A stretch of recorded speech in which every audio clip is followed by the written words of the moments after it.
I just wanted to start this off by mentioning that I don't recommend or endorse just trying any of these diets or anything in this PowerPoint for that matter. I recommend you do your own research, and if you are thinking about starting a diet or switching a diet, I would highly recommend doing your own research and finding if it fits you and your lifestyle, and just keep in consideration that every body is different and no two bodies are going to react the same way to the same diet. So don't just take other people's words for it. Don't just take my word for it.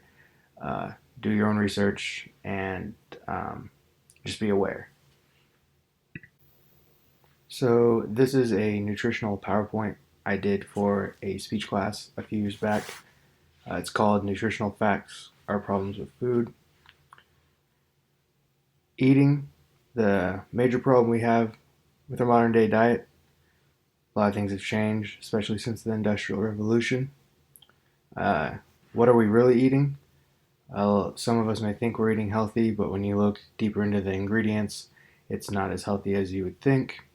And the types of quote unquote healthy diets, and what could be some problems with those, and how you could supplement to avoid those problems. So, here we have a chart of the leading contributors of premature death as of 2010. As you can see, at the top of the chart is diet, ahead of tobacco, alcohol and drug abuse, air pollution, among many other things. Pretty alarming when you see the numbers written on paper. Here we have another chart which points out how even some of the people that you would expect to be so health oriented as a professional football player may not be as health oriented as you would think. And this really stands out if you look at the bottom third of this chart under knowledge and practices. You'll see that most don't adhere to a nutritional system, they don't communicate with a dietitian, and they haven't really even attended nutrition lectures at all, and have very little knowledge or none of the food pyramid. So let's get into it. What's inside our food? There's the three macronutrients, of course: protein, carbohydrates, and fats.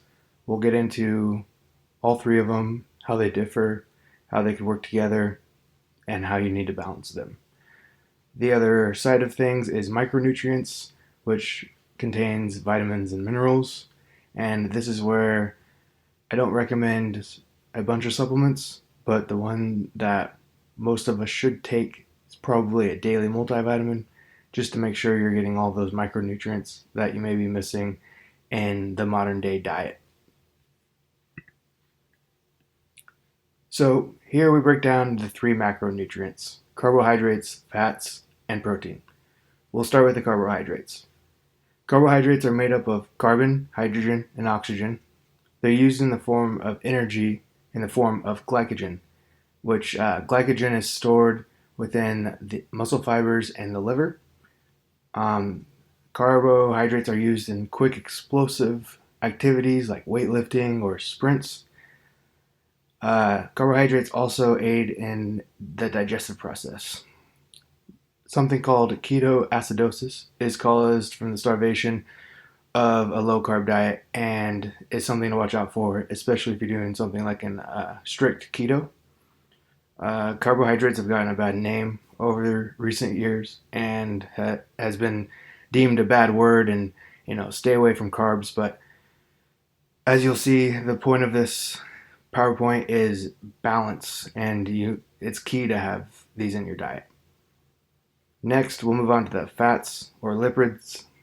Much like carbohydrates, it's used for energy. Where it differs is fats are high in density and are used in long durations of exercise, like a marathon run or something of a longer duration than just a few seconds of weightlifting or a quick sprint. Fat aids in the absorption of some vitamins and is key to the growth and development, especially in the brain.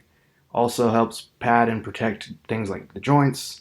And fats is another thing that to some people is a bad word, and you should stay away from them, but that's just not the case. Again, balance is key. Last, we have proteins, also used for energy, a little bit different.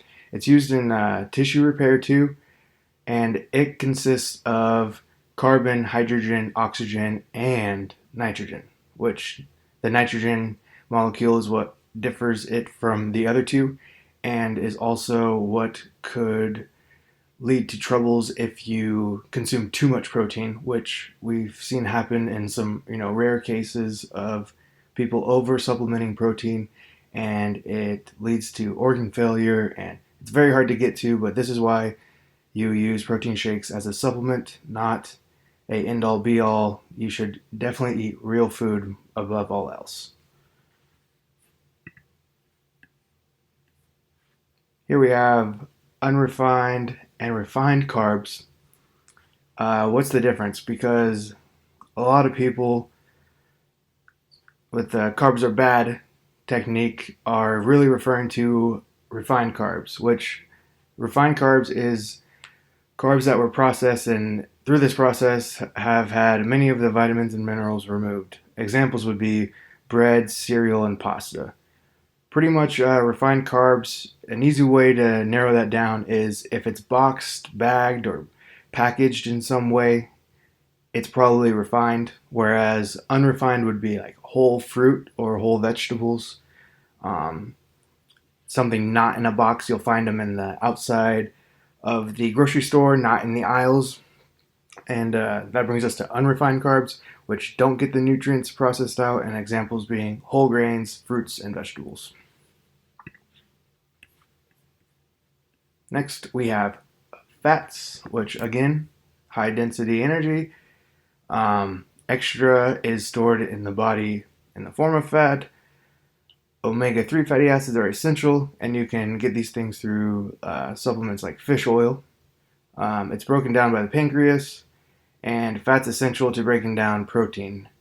Too little fat can lead to something called protein poisoning. It's also referred to as rabbit poisoning, and this is what happens when you don't have enough fat to help break down the protein, and it has to do with that nitrogen molecule being attached to the protein and what leads to protein poisoning.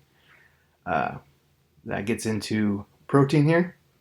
Protein gets broken down into amino acids by the stomach, and like we've gone over, it differs from the other macros and the fact that it has that nitrogen.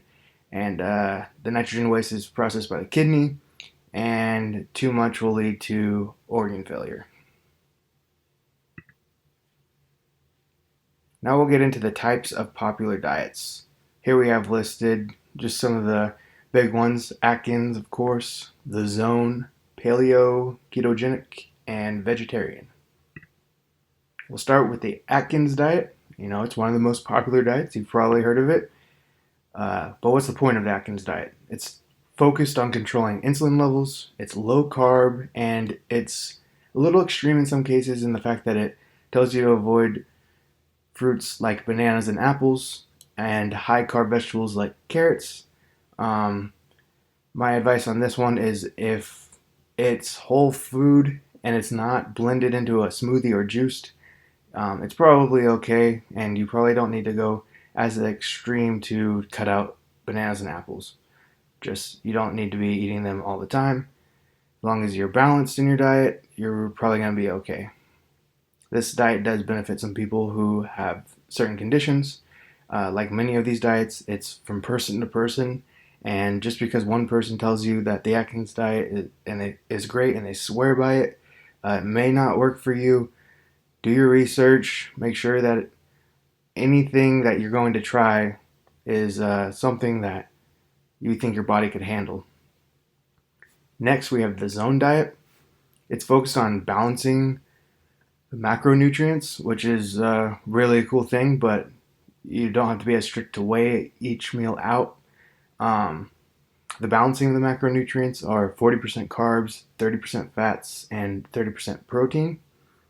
A way that you could do this easily is just eyeballing your plate and breaking it into a pie graph and that's an easy way to do it without having to, break out the scale or meal prep every single meal.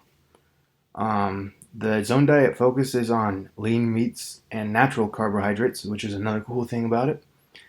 4 to 6 hours in between meals also focuses on stabilization of the insulin levels, as well as the lowering of inflammation, which is always great. Struggle in meeting appropriate carb intake. A lack of fiber in the diet makes the digestive process complicated. So that's one complication that this diet could bring up and could be avoided by just making sure the vegetables that you eat are high in fiber, which high in fiber vegetables is always recommended. It helps the digestive process, and personally, when I'm eating more fiber, I could definitely tell, and I don't feel as bloated or as ran down. Just feel like everything's running a lot better. And that brings us to the paleo diet or the Paleolithic diet.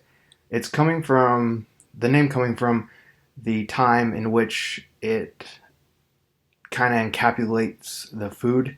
It's also called the caveman diet or Stone Age diet. These were foods available during this time. It consists of grass-fed meats, seafood, fresh fruits and vegetables, eggs, nuts, seeds, and healthy oils. And that brings us to vegetable oil is a no-go in any diet. It promotes inflammation. It's vegetable oil is no good. Stay away from it. I would suggest olive oil, avocado oil, or even grass-fed butter as an alternative. Next, we have the ketogenic diet.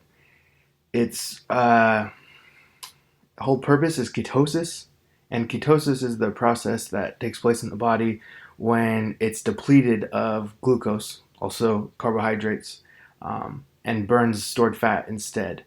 Of course, this is the focus of this diet is low carb intake. It's another popular diet you've probably heard of, especially in recent years. It replaces that low carb intake with high fat because, as we know, as we learned in previous slides, carbohydrates and fat are the main energy driver in the body. Some speculations, some uses of it have been to combat disease, cardiovascular disease, diabetes, metabolic syndrome, Alzheimer's disease, and cancer. This diet can be dangerous in that not having enough carbs can lead to complications with the organs as well. And this is something that you have to watch out for. You have to, just be aware of what you're getting yourself into if you're wanting to try one of these diets.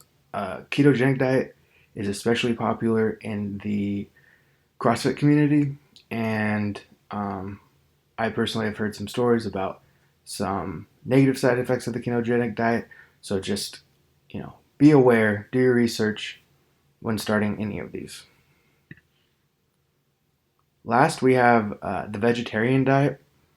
One thing that we need to get out of the way is that there are all different types of vegetarian diet, and a lot of people would say, including myself, that plant-based is the best diet in most cases.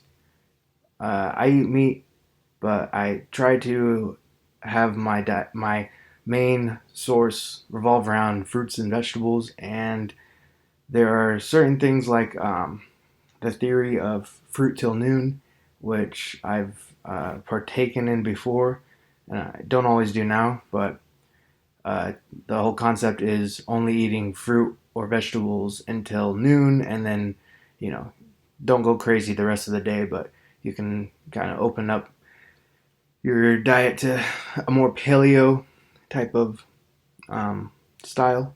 But this was just a PowerPoint voiceover that I decided to throw together real quick. I'll go into more details in another one. I just thought I would recycle this PowerPoint and use it again. I hope it gave you some information.